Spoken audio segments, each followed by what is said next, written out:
Wow, there's more people here than I thought there was. I'm Daniel. I'm an alcoholic. Hey, everybody. It's good to be in the meeting of Alcoholics Anonymous tonight. I just wish I wasn't up here. I wish I was out there. Amber asked me right before I got up here if I was nervous. I wasn't nervous until she asked me. Now I got about scared to death. I got a sobriety date. It's August 1st, 1997. Got a home group, primary purpose group right down the street here in Southern Pines. A lot of you guys come around there and visit us. And good to see you there. Good to see you here. I got a sponsor.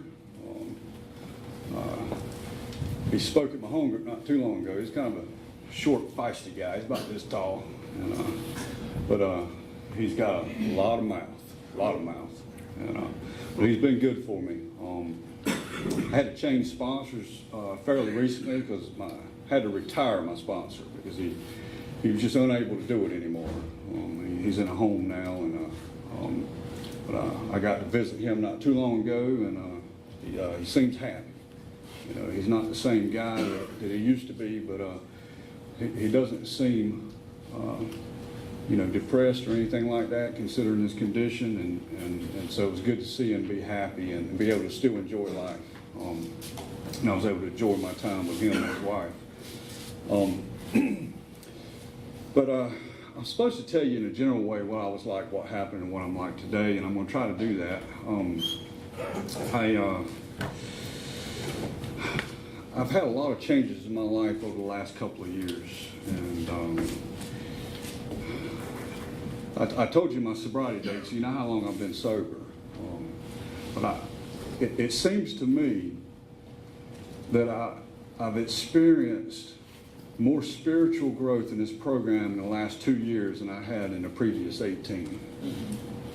And it's just incredible to me how immature and how held back emotionally and spiritually I was when I got here. I started with just about nothing, and I feel like today I'm just starting to realize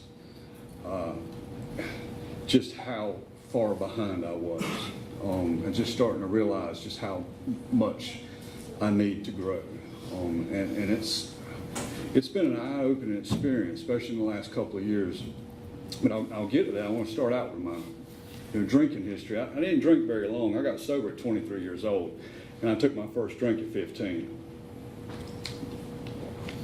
But I caused a good bit of damage in that amount of time and experienced quite a bit of pain. And I experimented with a lot of different stuff in those 8 years.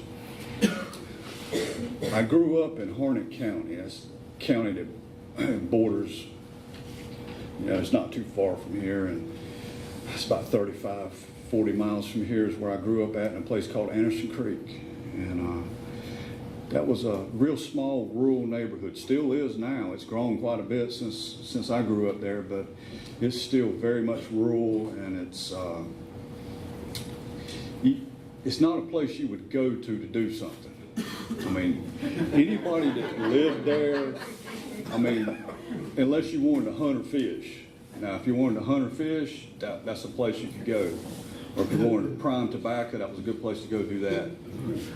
But if you wanted to have a good time and be around a lot of other people, or wanted to go to a party or something like that, then you best head on out of Harnett County. But it was a dry county also, which made it difficult. I was still able to get alcohol even in a dry county, but I had to drive about 12 miles. Could go in two directions. You could go to Lillington, or you could go to Cumberland County. And once you crossed into Lillington, even though you were still in Harnett County, you could buy alcohol there, because it was governed by the town ordinances there, and they sold alcohol, which never made any sense to me, why you'd have dry county and then all the towns in there sell alcohol. That just made no sense to me. But I was glad they did. And then you could go across into Cumberland County, and I did a lot of drinking in Cumberland County and did a lot of riding the roads in Cumberland County. And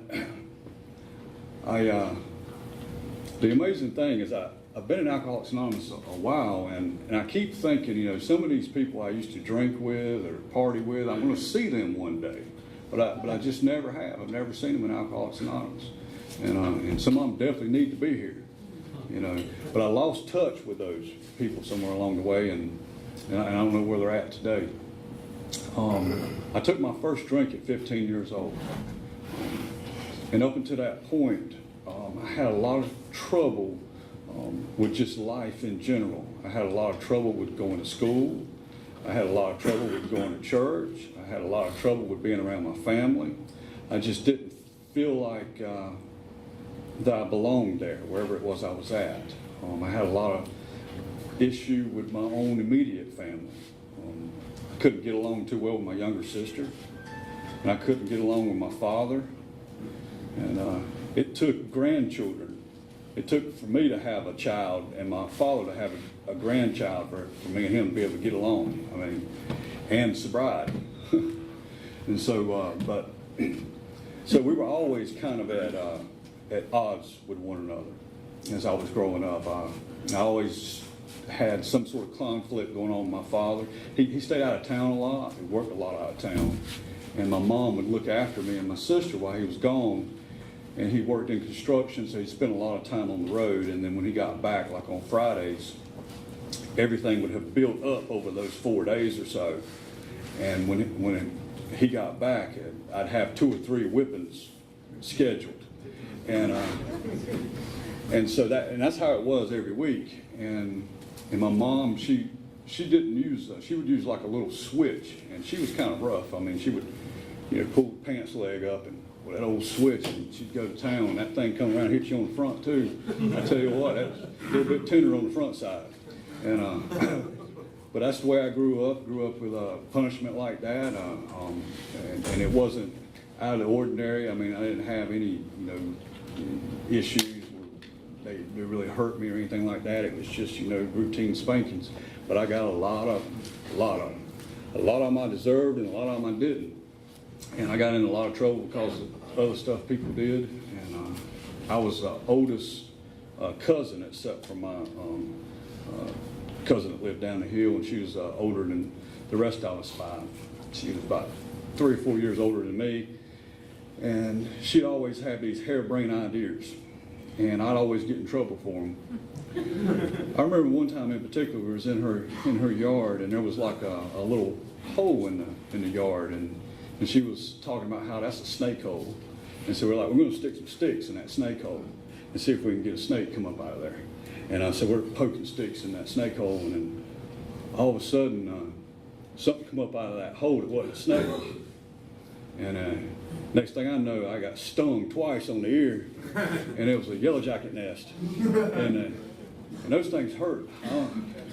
Those things hurt bad, and especially when they sting you on the ear. And but that's the kind of trouble we would get in.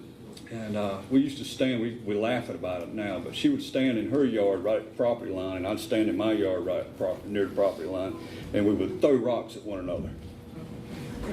And we'd yell at each other, "Stay out of my yard!" And we'd throw rocks, you know, and just craziness. And then the next day we'd be all playing and giggling and laughing and having a good time together. But that's just how I grew up, right around family, and that's just, you know, the way it was. I took my first drink at 15, and what that looked like was I was at a kind of a dinner with a lot of folks from a church that we went to, and they had all gathered together afterwards to have dinner, and it was customary to have cocktails, the adults would. And so they were all sitting around having cocktails. I'm sure some of them were having more than others.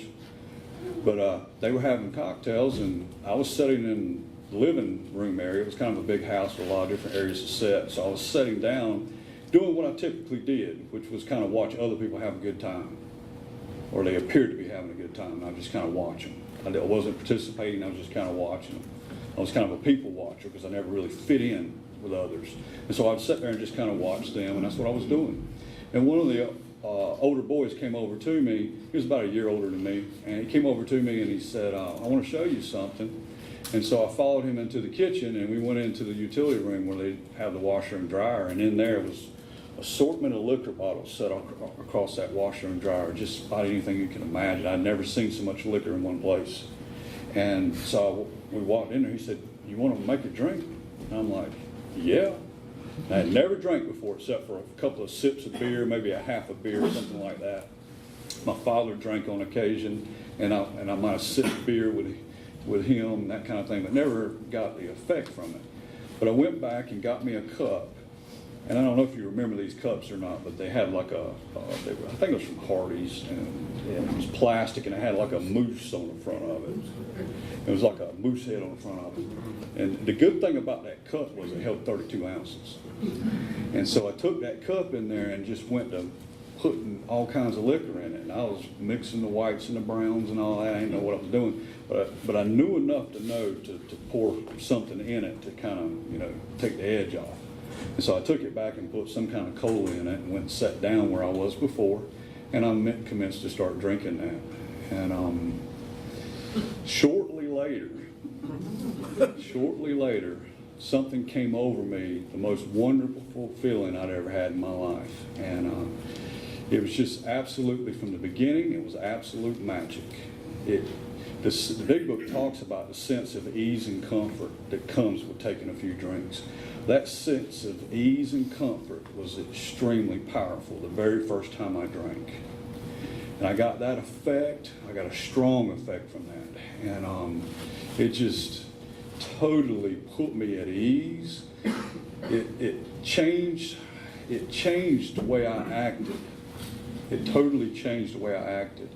And I went from that kid sitting there watching everybody else to suddenly I became like a leader in that group.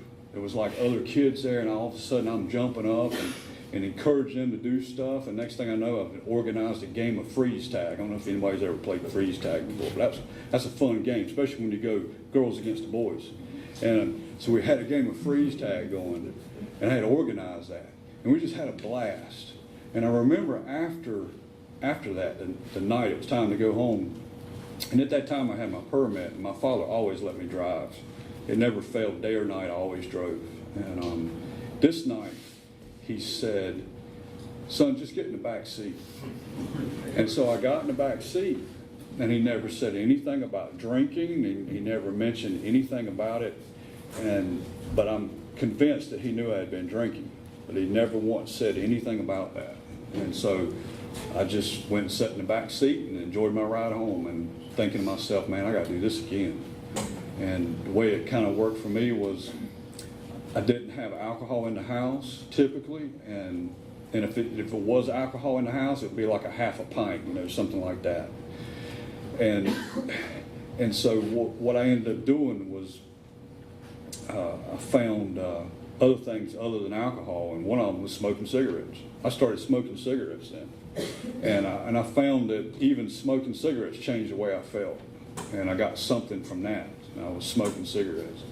And in high school, I could smoke, and we had a smoking section in high school, and I used to go to high school and smoke cigarettes. I used to skip, they had 3 lunches like back to back to back, and I would have study hall then, and I forged a note. I'm already lying. I forged a note so I could go to all 3 lunches. It basically said something like I was doing research in the library, and I signed somebody's name on there. And the teacher that I was signing his name on, I kind of wrote a little bit like him, so I wrote his name down there, and I went to all 3 lunches, and I just sat out there and smoked cigarettes. And I got tired of other kids bumming cigarettes off on me, so I started smoking Camel Fiddlers, and I didn't have much of a problem. There was only one other person there that would smoke those, and I would always give her a cigarette. She'd ask for one, because she was the only one that would ask, and I would give her one and sit there and talk to her. And so we would sit there and spend our time smoking cigarettes. And I eventually got in trouble for skipping, and the way that looked like was, it worked for a long time. And eventually they got wise to it, and they came and approached that other teacher, and he said he didn't know anything about it. And I went through this same girl who was friends with him, and she went to him and basically told him to cover for me, and he did. Another teacher. She got the other teacher to cover for me, and I didn't get in trouble after that. But I wasn't able to skip anymore. So that all, I didn't get in any trouble. So I was getting enabled, at 15 years old. But so I got my license, and I started driving to school, and it became inconvenient to go to school. So what I would do is I would just pull up in the student parking lot, and I would wait for the other kids to get off the buses, and then my car would fill up with kids. I would just say, who wants to, skip school today, and my car would fill up. And it would be different kids every day. And we would just leave, and I'd be like, where you want to go? And one of them would decide where we're going to go. And we would go somewhere. Sometimes we'd go to the mall in Fayetteville. Sometimes we'd go to somebody's house. Sometimes we'd just ride around and be like, you better have some gas money, So people throw gas money in, and we'd just ride around. And I did that 28 days in a row, every day. And then one day I decided to go back to school. I don't know why I decided to go back to school. I guess I was bored with riding around, or maybe I couldn't get my car filled up one day or something. So anyway, I went to school, and I remember going to school and then getting called to the principal's office. And I remember thinking to myself, I wonder what they want. And I went in there, and it was shocked. I was shocked that they were actually looking for me, and I was in trouble. And I remember they kind of surrounded me with like these vice principals, and these guys kind of surrounded me. It kind of felt like getting arrested. And they were kind of sitting there, and they kind of put me in a corner, and they started interrogating me. They were like, we know what you were doing. Somebody told on you. We got a witness, and yada, yada, yada. And I ended up getting 5 days in school suspension. I don't know if anybody's ever had any ISS, but that's some bad stuff. And the guy that told on me only got 3 days. And that really ticked me off. And there was another guy that had been skipping with me, and he said, I'll go take care of that guy if you want me to. I'm like, nah, man, you don't need to do that. He was like 19 years old in 10th grade. He was like, big dude. And I'm like, nah, man, you don't need to do that. And, but I went to the in-school suspension one day, and they had like these big blinders up, and so you couldn't see the person next to you. And you just kind of sat in this little deal, And I did one day of that and never went back to school. And I went to my father, and my father said, well, if you're going to quit school, you're going to have to go to work. He said, I'll sign the paper. He says, you weren't learning anything anyway. So I'm like, all right. So he signed the paper, and I started working for him. Like I said, he was in construction. I had been working the summers with him, so I'd worked the hottest of the summer, and that's how I was buying my school clothes and stuff, is I'd work for him during the summers. And he paid me, I remember he paid me $1 an hour. And, but we worked like 12, 14 hours. So I could pocket a little bit of money and eventually buy my school clothes and stuff. Well, anyway, I started working for him full time then, and he started paying me a little bit more, and I don't remember how much it was. But I remember we'd get up really early in the mornings, and a lot of times we'd have to drive a long ways to get to where the job was at. And I remember, it would be dark, we'd be leaving like 5 o'clock in the morning, and we'd get to where it was we were going. And a lot of times I'd sleep on the way there, and then we'd get there and we'd go to work, and sometimes we'd have to have flashlights in order to get the tools out, because it would still be dark when we got to the job. And so we'd be getting all the cords and everything out, run the power saws, getting all the power saws out, getting everything lined up, and you start being able to see a little bit better as it started getting daylight. And you want to be quiet, not make a bunch of noise when you're there that early, because you got neighbors around you and stuff like that. So we might move lumber and stuff like that for a while. But then we'd start working. We'd work all day. We'd take like a little 10-minute break, usually around 9 or 10 o'clock. And then we would take a little 20-minute lunch break or so. And then we'd work into the night. And a lot of times we'd work till dark. And that makes for a long day. And so I worked like that quite a bit. And as 16 years old. And one of the things that I discovered was that in the construction field, I didn't know it at the time, but it was quite common to drink after work. I mean, it was just a common thing. I don't know if anybody here has ever been in the construction field, but it seems to be quite common that drinking goes along with construction. And so after work, every day, we would stop at the store, and it became known as the NBS, which is the nearest beer store. And we would always scope it out when we get to a job. We'd only be on a job, it's houses we were building, so we'd just be there a couple of weeks, maybe 3 weeks. And so we would scope out the NBS, and we would always hit that on the way home. And so it became a routine. And the way it started was my father would stop and get him a six-pack, and then he would give me one. And I started drinking 2, and I started drinking 3. And then he started realizing I was getting in his stash, so he started buying me my own six-pack. And that grew to where I was drinking even more than that on a daily basis. And I don't remember when it started. I think I was about 18 or so, but I started drinking every single day. And it was just like beer 30, you know. And so that's how I started drinking.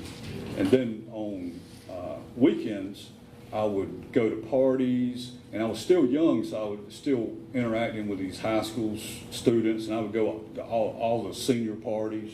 You know, I wasn't even a senior, but I'd go to all the senior parties. I'd figure out where they were at, and I'd always show up at those places because I knew those kids. And so that's what I was doing. I was working a full-time job, and I was hanging out with high schoolers. And one of the things, I thought I had a bunch of friends, but now looking back on it, I actually had money in my pocket and I had a car, and that equaled friends. And so that, I found when that stuff ran out, a lot of the friends disappeared. I remember one time in particular, I had committed a little larceny, and I had a bank card, and I was taking money out of the bank, and so I had a pocket full of money, and I had so many friends I couldn't get them all in the car anymore.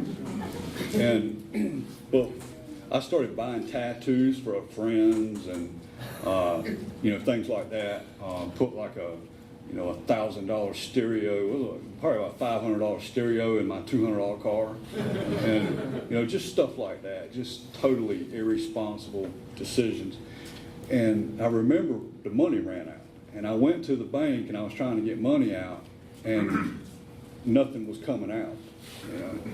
And so I was sitting in front of the bank, and I was down to one friend, and this guy was letting me sleep on his couch. And so I was sleeping on his couch, and I used to think I've never been homeless, but I guess sleeping on this guy's couch and sleeping in my car equates to homeless. But so that's the way I was living, and it wasn't a long period of time, but the money had ran out, so I didn't have anything left. And I remember I had 2 pennies in my pocket, and then all of a sudden the police pulled up behind me, and I'm like, I wonder what they want. And so they're like, get out of the car, this type of thing. And what had happened was the bank apparently had called because we'd been sitting in front of the bank loitering. And what I was doing, I just kept walking back and forth to the ATM. And I guess they thought that was suspicious. And so the police came, and I remember he got me out of the car and all this, and goes back, he looks at my driver's license, and then all of a sudden he comes back and he's totally different. He's like, let me see your hands and that kind of thing, and slowly exit the car and all this kind of stuff. And I'm like, whoa, this is getting serious. And what had happened was I had a warrant for my arrest, and I'm like, what in the world do I have a warrant for my arrest? And it's for larceny. And I'm thinking to myself, larceny of what? And I had taken my parents' bank card. I didn't even think that was against the law. But come to find out it is. And so he arrested me, and he took my 2 Budweisers I had. We had found 2 Budweisers laying in the ditch, and we had put it in the car. We was trying to get up enough nerve to drink them, and he took them things. And I remember him saying to me as if we were riding back to the jail entirely too fast. I think he was trying to scare me, and I remember him quizzing me on mobile homes that were getting broke into around there. It was an old farm. He's like, I know you know who's been breaking in these mobile homes. I'm like, no.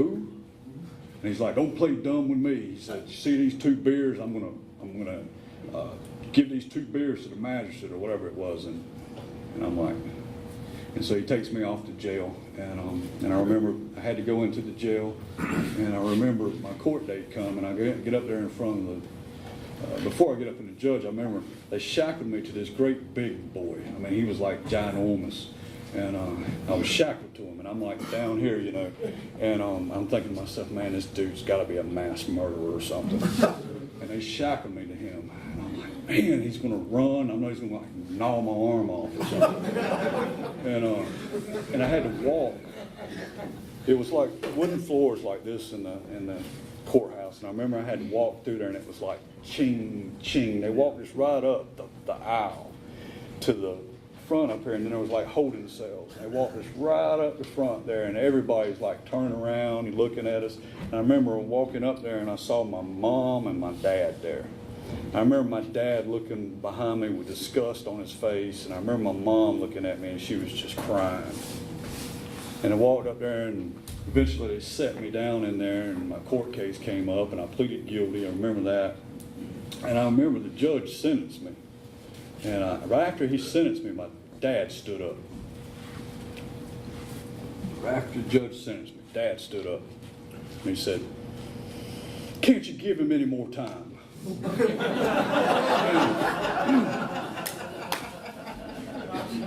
And the judge said, he's only 16 years old, and it's his first offense, and it's as much time as I can give him. And if you don't sit down, I'm going to give you some time. And I remember my dad sat back down, and I found out later that they had reduced the charge down to a misdemeanor because it was a felony, and they had reduced the charge to a misdemeanor. And I remember I talked to my father later, and the reason why he said that was he wanted me to learn a lesson. And that little bit of time that they gave me, he was afraid that wasn't going to teach me a lesson. And they threw me in the county jail, and I sat in the county jail and didn't see the sun for those days that I was in there. And I remember when they let me out, I didn't have any place to go. I didn't know anybody. I mean, everybody had left me. And I went to get out of there, and they gave me my same 2 pennies back. I remember that. They gave me these are personables, property. I remember there's 2 pennies and my empty wallet. I remember opening up the empty wallet to see if that bank card was in there, but it was gone. And then I walked outside, and the sun, you know how you walk out after being in a movie theater and it gets all bright? This felt like about 10 times that bad. And when I walked out there, it was just like, whoa. And I was walking that parking lot, and I saw this old red truck sitting out there. And I knew there wasn't another red truck like that in Harnett County. I had to be the only one. That was my father's. And I remember he met me halfway, and he said, son, do you want to come back home? And I was like, yeah. He's like, do you want a job? And I'm like, yeah. He said, here, I got you a pack of cigarettes. And they handed me a pack of Marlboro Reds, and they were 25s. And I don't know if they still make those packs or not. They had 25 cigarettes in it. And he handed me that, and I'm like, man, this is pretty cool. And so I went back to him and started hanging out, working again, and drinking had picked up, then, because I was young then. And moving on, I eventually moved out of home and started living in an apartment. And I met my wife now, and robbed the cradle with her. She was 17 years old when I met her. And I stole her as soon as she turned 18. And we've been together ever since, so we've been together a long time. And we got married in 2000. Got a daughter now that's 17 years old. So I moved out eventually, and I started living on my own. I moved above a bar. It was Brooks down here in Southern Pines. I moved above that bar, and I started living there, right next to the Amtrak station. And on some nights you'd get live band that would keep you up all night. And then if the live band didn't keep you up, Amtrak coming through would. And it'd love to come through there in the middle of the morning. And I remember what time it was, 2:30 in the morning. and he loved to blow the horn all the way through Southern Pines. If you live around that area, I feel for you, because I had to listen to that horn quite a bit. I don't know how in the world my wife put up with that, but I was drunk, 90% of the time, so I probably slept through it. I don't know how in the world she put up with that live band. I tell you, that was rough. They would play right into 1, 2 o'clock in the morning, and we'd be in there and sitting in that apartment. I never did drink in that bar. I'd always would be up there drinking in my throne, sitting in that lazy boy. And I would come home from work and just miserable. And I learned not to drink because I got DWI, and I knew if I drank I'd get DWI. So I'd drive home. Sometimes it'd be like 5 minutes, 10 minutes, and it seemed like it would take 2 hours to get home. Because all I could think about was that beer when I got home. And I would get in the house and open the door and walk in there, and the cat sometimes would be waiting for me. And I'd walk through there and he'd be like, and he would attack my leg. And just crazy. He'd attack my leg and I would just, he'd go flying off the wall. Just crazy cat. Something's wrong with him. I mean, I'm not an animal abuser, but I was full of anger and fear and just resentment. And I'd walk in there, and after getting attacked by that cat, and sometimes I would just be like a maniac. I'd walk in there and it'd be like dishes been washed, stacked up there on the little, on the counter. And I might just walk through there and just, dishes would just go everywhere, break, bust, just insanity. And I never hit my wife or anything like that, but we would have these arguments or whatever, and I'd walk over there and I'd grab 2 Strohs out of bottles, and I'd stick them in the freezer. And I'd grab another one out of the refrigerator, and I'd go to the shower, and I would drink in the shower. And I would take breaks in the shower and drink, sit down. By the time I got done with my shower, I was done with that beer. And I'd go back and I'd get another one out of the freezer, and I'd replace it, and I'd go sit down and go to doing some real drinking. And if dinner wasn't ready pretty quick, I was going to drink my dinner. I wasn't going to eat anything. And that was every day. And then on weekends, I would wake up, whatever time I woke up, and then I'd begin to drink. And I would drink to the time I went to bed. And that's how the weekends typically were. I didn't go to parties. I didn't hang out with anybody. I didn't go to bars. I just drank up there. And most of the time I didn't drink liquor, because when I did, I always blacked out. I always blacked out when I drank. When I drank liquor, I drank it like I drank beer. And I'm kind of a small guy, and when I went to drinking liquor like that, I wouldn't remember anything. And I'd have these blackouts, and I wouldn't remember what I was doing, or I'd go to parties, try to have a good time, and I'd black out before the party started, stuff like that. I ended up going to an outpatient treatment program. I went to an attorney and asked him what I needed to do. And he said, because I had gotten a DWI, and he said, well, you need to go to outpatient and get an assessment. So I went to this guy that was an outpatient assessment counselor, and I didn't know it at the time. He was a member of Alcoholics Anonymous. And so I went to that, and I actually went through the treatment and ended up getting into a different treatment, a different level of treatment, where first was like 10 classes. And then I had additional 10 classes that he assigned me to, because I couldn't understand why he did that, because I was only 23 years old, and I'm like, I'm not that bad. Why am I having to do this extra treatment? But the reason why is because the treatment I had some years before obviously failed. And so he gave me the extended treatment. And I remember going in there, and it changed, because it was like, 10 or 12 of us in the other classes, and then we went in there and there was like only 3 of us. And there was a lady in there that was, she was in her 70s, I think, and she had like 10 DWIs. And then there was a man in there that had 4 DWIs. It was about my father's age at the time. And I thought to myself, I don't belong here. But I remember looking at that lady thinking, man, that's pretty awesome. She lived this long, drank that much. She's got 10 DWIs, and she ain't in prison. That's pretty cool. Maybe I can do that too. And that's my mind thought. My thought process. Maybe I'll learn something, And but I remember going to that treatment and not really having any desire to stop drinking. I didn't really have any desire to stop drinking, so I was still drinking between these classes. But I would show up sober at the class. It was outpatient, but I didn't drink on the day I was going there. And so I would go to those classes, and I would sit there, and we would we started doing some stuff like journaling, and he had me taking vitamins, stuff like that, a lot of B vitamins, And so I started doing that process, and then I don't remember how many classes it was, but then we started looking at the big book. And I had never seen the inside of a big book before. I had been to AA meetings before. I had never seen the inside of a big book. And he opened up the big book and we started reading out of the doctor's opinion. Logical place to start with a newcomer. Started reading out of the doctor's opinion, and I started identifying with what was written in there. That phenomenon of craving made sense to me. I couldn't remember a time when I didn't crave alcohol. I could remember times when I turned a drink down one time. I remember one time a guy went into his freezer and he pulled out a bottle of Jack Daniels and only had about this much in the bottom of it. And he went to hand it to me and said, "You want this?"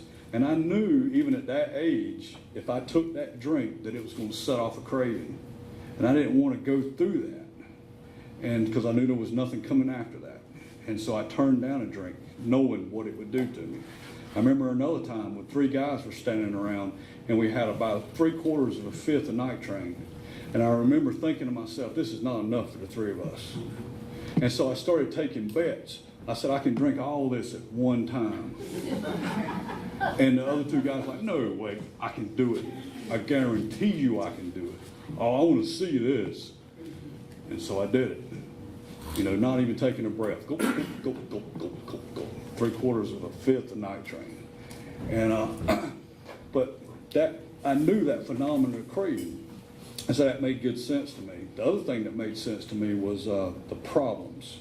Because I was having these problems starting to pile up on me. I would drink because I wanted to drink, and I got some relief from drinking and all that. But I keep having these problems. These DWIs keep happening. I get arrested. I started having problems at work. I got fired from my job. I remember one day I got fired when I showed up at work and got hired before the end of the day. Same job. I got fired and told to go to the truck. And I went and got in the truck, and then work got kind of hard, and then he came back and hired me a few hours later. That's crazy, but that's the way it was. And so I was getting that. So I left the class with some of that knowledge, but I was still drinking. And I went back to drinking like I was and showed back up the next week. And I remember the counselor came to me and he said, you're still drinking, aren't you? And I said, I don't know why I told him this, but I said, no, I'm not drinking. And he said, no, I don't mean right now. I mean between these classes. And I said, well, yeah. Because I'm thinking to myself, that's my time, I'm paying you your $50 here. That's, I'll be sober then, but not between these classes. He's like, you're in treatment. You need to not be drinking between these classes. In fact, if you continue to drink, I can have your probation activated. I'm thinking to myself, he really do that? Somebody told me later, yeah, he can. So I mulled that over, went to the class and got done with the class. Afterwards, he said, so what's it going to be? And I said, I'll try. And that was good enough for him. That was on a Thursday. The next day was August 1st of '97. That's my sobriety date. I got up that day and I made a conscious decision not to drink. And that was my, I didn't drink the day before, but that was because I had to not drink. The next day I made a conscious decision not to drink and actually wanted to try to stay sober. And so I went in, I was doing weekends in jail. And so I went on into the weekend in jail, and this time it was different. All the times before in that jail, I'd always stand there and look out the window. There was like a window there. It was frosted over in that old Moore County jail, and there's like a hole. Somebody had burnt like a hole in it, and you could like see through it. And there was an NBS across the street. I think that store's been changed now. It's like sells bonds or something now. It does bonds or whatever to get out of jail. So I'm looking through that hole with that MBS, and my mouth was just water. And then when I get out of jail, I run to the MBS and I buy a beer.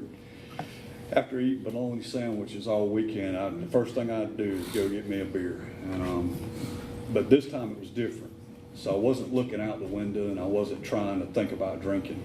And I was sitting there and I happened to be in there with another guy that was in there for DWI. And me and him started talking, and I think he had a big book, and I may have had one too. But I remember we were talking about staying sober, and it was everything else in there was just, about everything but staying sober. But me and him visited the entire weekend, and that's what we talked about the whole time. And then when I got out, that Sunday, I got greeted with my wife. My wife greeted me with some pretty bad news. A man had come into the house and assaulted her while I was in jail, and in the worst way. And it was a bad deal. It was more than the two of us could take. And I was sober at the time, just a couple of days, and I remember having like a breakdown. I remember being in my apartment above that bar, and I was standing up there, and the strength just kind of went out of my knees. I just couldn't hold myself up anymore, and the strength just kind of went out, and I fell to my knees, and I had no intention of praying or nothing. But the strength went out of my legs, so I just couldn't stand up anymore. It was just too big of a load, and I just fell to my knees, and I remember just crying out, "God help me." And that's about all I remember. And I remember being down there a while, and I don't know how long I was down there. But it was long enough for my father to get there, and he lived like 15, 20 minutes away. And and I remember getting back to my feet, and my wife saying, "Your dad's here." And so I went downstairs, and there he was, and he pulled in, and he says to me, "I know what you need." And I opened up the door, and I looked, and he had a beer in his hand, and he was handing me a beer. And it just it was just overwhelming. And I remember it was almost like a vampire movie or something. I was like, "He's the devil," And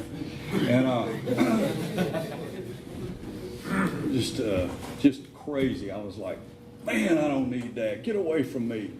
And I remember he left, and that's the last time he ever offered me a beer. It's the last time. And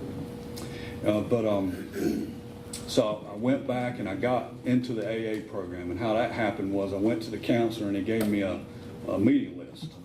And I asked him, I said, "You want me to get a paper signed, don't you?" Because I had done that before, And he's like, "Oh, no." He said, "I'll know if you've been or not." I'm like, "Oh, okay."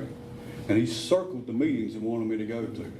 There was a beginners meeting here back then. I think it was on Friday nights.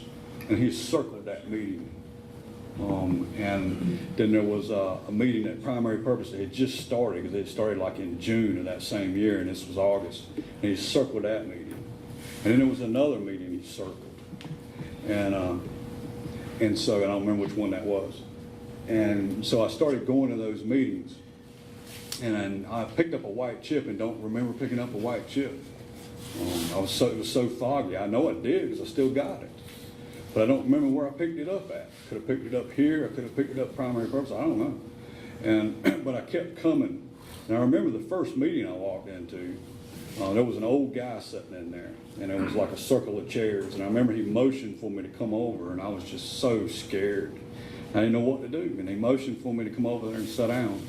And he was sitting around his circle of chairs. And there was empty chair sitting next to him. And he patted the chair. And he told me, he said, "Come here and sit down. I've been saving this chair for you for years." And I don't know that he could have said anything that would have made me feel more at home. And I went over there and just plopped down in that chair, and he went to sharing with me. I don't have a clue what he said, but I remember him saying that. And that's probably where I got the white chip, probably that night. Now I remember I got a sponsor because somebody basically said, "If you need a sponsor, see me after the meeting." So I walk up to this guy after the meeting saying, "Yeah, I need a sponsor. I need to talk about sponsorship." He says, "All right, I'll do it." And I'm thinking to myself, I didn't really ask you, but I'm glad he volunteered, because I don't think I could have asked anybody. I don't know that I've been able to ask somebody to sponsor me. So I'm grateful that he done that, and so I got a sponsor. And he was single at the time, and he loved to go to other meetings. So we started doing a lot of stuff, riding around, going to other meetings, going to conferences, going out of town, stuff like that, checking out other meetings. And I started realizing Alcoholics Anonymous was a whole lot bigger than Southern Pines. And I didn't know that, at the time. But I started learning that and seeing how big it was. I remember I had to go out of town for like a vacation kind of thing. I went all the way down to Biloxi, Mississippi, with 90 days of sobriety. Don't suggest that. But I went down there, and as I rode into Biloxi, Mississippi, there was a sign up there that said shuttle service back and forth to the hotel and the riverboat. And I saw that sign, and I'm like, man, I don't even have to worry about drinking and driving. And the next thought hit my head, man, what is wrong with you? You can't drink? And I remember I had a phone number. I had gotten a phone number from a guy here. Tom I had given me a phone number of somebody in Biloxi, Mississippi. And I reached down and I pulled out that phone number. And I picked up the phone. This was before cell phones. And wasn't before them, but people didn't have them. And so I went and found a phone, and I called this guy, and he answered the phone. He said, yeah, I'll be down here at such and such. Just come down here at such and such a time. And I'm like, okay. And so my wife had to drive to that DWI, so she drives me down there. And I remember we get there, and I'm like, man, this is a weird place for an AA meeting. So we get out, and we walk in there, and come to find out it's a soup kitchen. Homeless people coming off the street going in there to get food. And I'm thinking, well, okay. So I walk on in there, and I'm like, is there an AA meeting here? She's like, can I help you? Is there an AA meeting here? She's like, oh, no, there's not an AA meeting here tonight. I'm like, I was told to meet somebody here. She said, oh, is it such and such? I'm like, yeah. She said, well, he'll be here. I'm like, okay. So I sat there and waited a little while, and all of a sudden this guy comes up. And I'm like, you know, we meet and everything, and he couldn't believe that I knew Tom, and he knew Tom and all that. And I come to find out what this guy was doing for the last, I think it was 2 years. There used to be a meeting that met there. He had been driving over there for 2 years to see if anybody showed up for that meeting. And I was there. So he took me back to his home group. I guess it was his home group. And he took my wife, because there was an Al-Anon meeting there too. And we went back there. And so I had that connection, you know. Had a connection. It was just a powerful experience, realizing that Alcoholics Anonymous is so big that it had spread down there in Biloxi, Mississippi. And but I was connected, and this guy was connected to a guy I knew back in Southern Pines, and it was like, wow, this is a powerful program. It just started hitting me, you know. And so I got connected down there, and I was going to meetings with this guy down there, and ended up going into New Orleans and going to the aquarium down there that Katrina, I guess it was, that took that aquarium out. It was a beautiful aquarium down there that I got to experience. So that was the start of the fellowship for me. The program started with a sponsor, going through the book.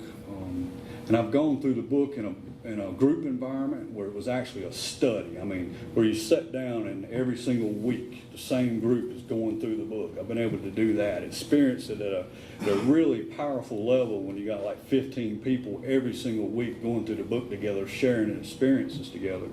I've also had the experience of doing it one-on-one with sponsees. I don't know that I feel more connected to the program than I do when I'm sitting across from a brand new person and I'm going through the book.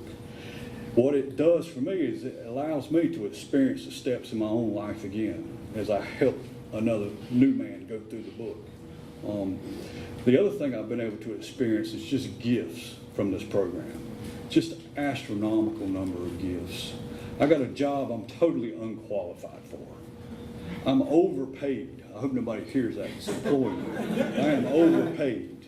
You know, I don't deserve what I receive. My family has been repaired. I can sit in a room with my father, my mother, my sister, and be perfectly at ease. No tension, no unsaid words. There's nothing. It's just family. My wife and my relationship has improved just astronomically in the last couple of years. It's like we're different people. The relationship is so different. I realized that what I was doing in that relationship wasn't healthy, and it wasn't fair to her, and it wasn't fair to my daughter. And I made some significant changes with the help of this program, the help of a sponsor, and the help of even other people in this program have helped me one-on-one to get through some things. But it's just that experience has taught me that I've got so much growing to do. And then what I've also found is that growing is taking place by sharing it with others, one-on-one, and being able to learn from them. They've taught me so much. My experience in Alcoholics Anonymous has been, what I've been given is, it says in the book that our darkest past can often be our greatest assets. And so when I sit down with a new person, I'm an open book. And if there's something in my life that I think could help them, I'll share it. And I don't share that stuff in AA meetings, some of it, but one-on-one, that stuff's fair game. And it's for the benefit of helping, not trying to, air dirty laundry. And so that's been an experience that I just don't want to miss, because it lightens the load every single time. Ashley, thanks for asking me. Thank you everybody for being here. Thank you for everybody being so listening. I don't see anybody sleeping. Must be some great coffee. Y'all have a good night.